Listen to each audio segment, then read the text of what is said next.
Productive struggle, I believe, is super important in the classroom. I think students learn a lot about themselves. They learn a lot about others, but mostly they learn strategies that are going to help them succeed.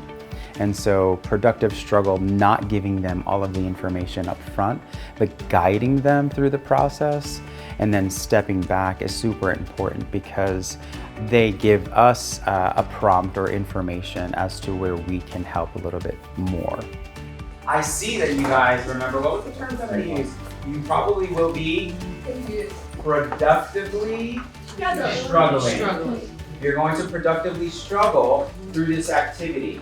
And by that I mean, you're going to get very little assistance from us because you have everything that you need in your groups to be successful through this task. Whether it is something socially that they need to help with in terms of group work, or whether it's something independently, we can see that through productive struggle.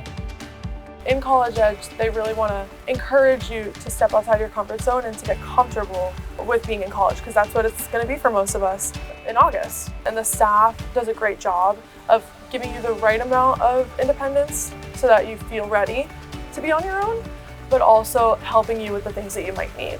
Tell me about your experience with the project, okay? Did we productively struggle through some things? Yeah. Did we learn some things? But with some perseverance, you were able to do it. Yeah. Right? I think at Beacon College, we provide students with a skill set that can help them, one, to be successful in the classroom, but two, also to be successful outside of the classroom.